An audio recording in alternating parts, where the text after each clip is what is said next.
Hello friends, कैसे हो आप सभी। आज हम बहुत ही इम्पोर्टेंट टॉपिक के ऊपर बात करने जा रहे हैं, भारतीय अर्थव्यवस्था, इंडियन इकोनॉमी। वीडियो शुरू करने से पहले अगर आप मेरे चैनल पर नए आए हैं तो मेरे चैनल को लाइक, शेयर एंड सब्सक्राइब करना ना भूलें। आइए शुरू करते हैं। Government of India introduced significant economy reform in 1991. To change the situation of present time, we can take these significant points. भारतीय अर्थव्यवस्था का सुधार करने के लिए सरकार ने पॉइंट्स उठाए थे, मुद्दे उठाए जिनसे हम अपनी इकोनॉमी को डेवलप कर सकें। फॉरेन ट्रेड लिबरलाइजेशन, विदेशी व्यापार उदारीकरण। फाइनेंस लिबरलाइजेशन, वित्तीय उदारीकरण। टैक्स रिफॉर्म, कर सुधार। फॉरेन इन्वेस्टमेंट, विदेशी निवेश। बिजनेस एनलार्जमेंट, व्यापार को बढ़ावा देना। फ्रेंड्स, इसमें जो स्टार्टिंग के 4 पॉइंट्स हैं, foreign trade liberalisation, financial liberalisation, tax reform और फॉरेन इन्वेस्टमेंट, ये 4 पॉइंट्स जो है ये सब गवर्नमेंट के अकॉर्डिंग होते हैं। गवर्नमेंट इनमें चेंजेस कर सकती है, बट हम इंडियन इकोनॉमी को डेवलप करने के लिए क्या योगदान कर सकते हैं, क्या अपना हम कंट्रीब्यूशन कर सकते हैं। तो हमारा पॉइंट्स में ये है कि हम बिजनेस एनलार्जमेंट करें, हम बिजनेस को बढ़ावा दें। किस तरह से, आइए देखते हैं। Business meaning to buying and selling something, a way of earning money is called business. किसी वस्तु को खरीदना और बेचना का एक जो प्रोसेस होता है, उससे पैसे कमाने का जो एक तरीका होता है, वो बिजनेस कहलाता है। Definition: According to Skinner, business is the exchange of goods, service or money for mutual benefit and profit. Skinner के अकॉर्डिंग बिजनेस एक एक्सचेंज है, एक आदान प्रदान है वस्तुओं का, सेवाओं का और मनी, पैसों का, जिसमें इन तीनों चीज़ों का फेरबदल होता है और एक मुनाफा होता है, एक प्रॉफिट हमें मिलता है। So now next point is types of business. There are 7 points of business. Sole proprietorship, owned by one person, no legal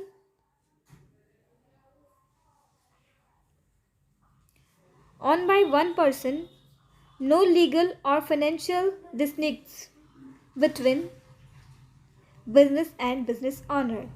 Sole proprietorship में क्या होता है, एक अकेला व्यक्ति व्यापार करता है और उसके फाइनेंशियल जो भी वर्क होता है, कोई लीगल वर्क नहीं किया जाता। जो भी प्रॉफिट एंड लॉस होगा उस अकेले व्यक्ति का होगा, जो भी एक्सपेंसेस होंगे वो उस अकेले व्यक्ति के होंगे। यहाँ पर किसी दूसरे व्यक्ति का कोई इंटरफेयर नहीं होगा। The second point is partnership. Business financial and legal responsibilities equally divided, must be registered for IRS purpose. Partnership, साझेदारी। पार्टनरशिप के अंदर क्या होता है, एक से ज़्यादा व्यक्तियों की साझेदारी होती है और बिजनेस के अंदर जो भी फाइनेंशियल और लीगल रिस्पॉन्सिबिलिटीज़ होती हैं वो इक्वली डिवाइड की जाती हैं। या फिर ऐसा होता है कि जो शेयर्स के अकॉर्डिंग बिजनेस करते हैं, परसेंटेज के अकॉर्डिंग, लाइक एक पार्टनर 60% पे है और दूसरा पार्टनर 40% पे है, तो क्या होगा, उनकी रिस्पॉन्सिबिलिटीज़ भी 16-40 के रेशियो में डिवाइड की जाएंगी।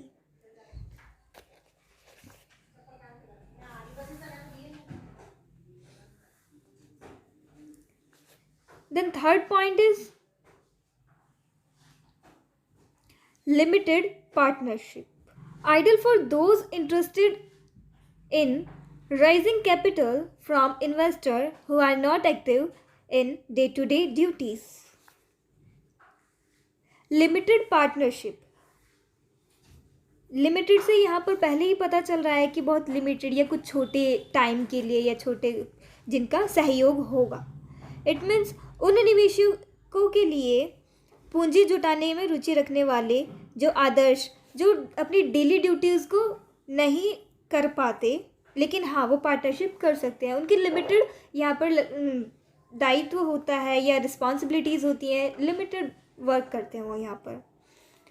The next point is corporation, Nigam, independent, multiple share holder, appropriate for established business with employees, कर्मचारियों के साथ स्थापित व्यवसाय के लिए उपयुक्त कई साझेदार या शेयर होल्डर्स जिसे हम बोल सकते हैं। इसमें क्या होता है, इंडिपेंडेंट होता है, जो भी पर्सन इसमें इंक्लूड होगा, जो भी पार्टनर होगा वो इंडिपेंडेंट होगा, और मल्टीपल शेयर होल्डर्स, यहाँ पे शेयर्स का कंट्रीब्यूशन होता है।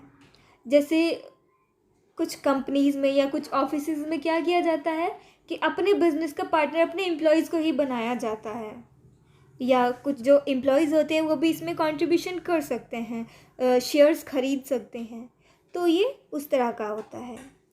Then LLC, limited liability corporation, सीमित देयता निगम, इसे हिंदी में मीनिंग होता है।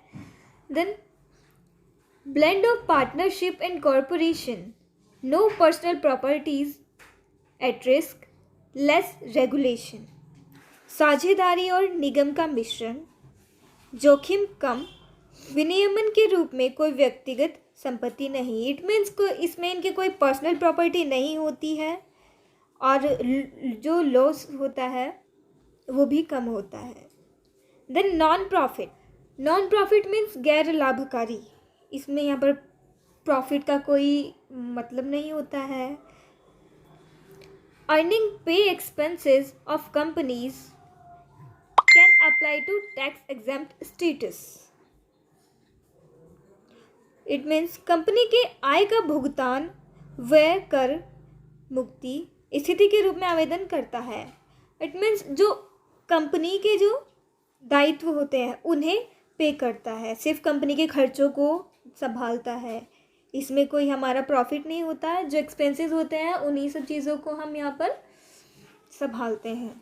Then next point is co-op, earning divided among members, no external stakeholders, members use its, सदस्यों के बीच में विभाजित होता है। कोऑपरेटिव, यहाँ पे पता ही चल रहा है कि हमें कोऑपरेट करना है, एक दूसरे के साथ मिलकर चलना है, साथ में बांटकर सब चीज़ों का होना है। अर्निंग डिवाइडेड अमंग मेंबर्स, जो इसकी इनकम होगी वो सिर्फ जो इसके पार्टनर्स हैं उन्हीं मेंबर्स में डिवाइड की जाएगी। कोई नो एक्सटर्नल स्टेक होल्डर, कोई बाहर का स्टेक होल्डर्स नहीं आएंगे। और मेंबर्स यूज इट सर्विस, जो मेंबर्स हैं सिर्फ वही लोग इसकी सर्विस को।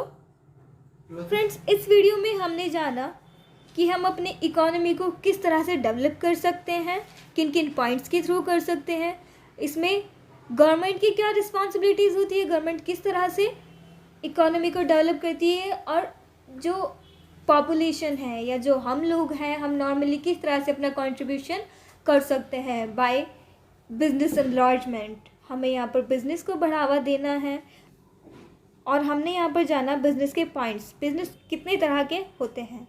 एंड नेक्स्ट वीडियो में हम जानेंगे ऑनलाइन बिजनेसेस, क्योंकि अब सर्विस टेक्नोलॉजी इतनी ज़्यादा बढ़ गई है, सब काम घर बैठे हम अपनी टेक्नोलॉजी के थ्रू कर लेते हैं, अपने मोबाइल फ़ोन का यूज़ करके कर लेते हैं।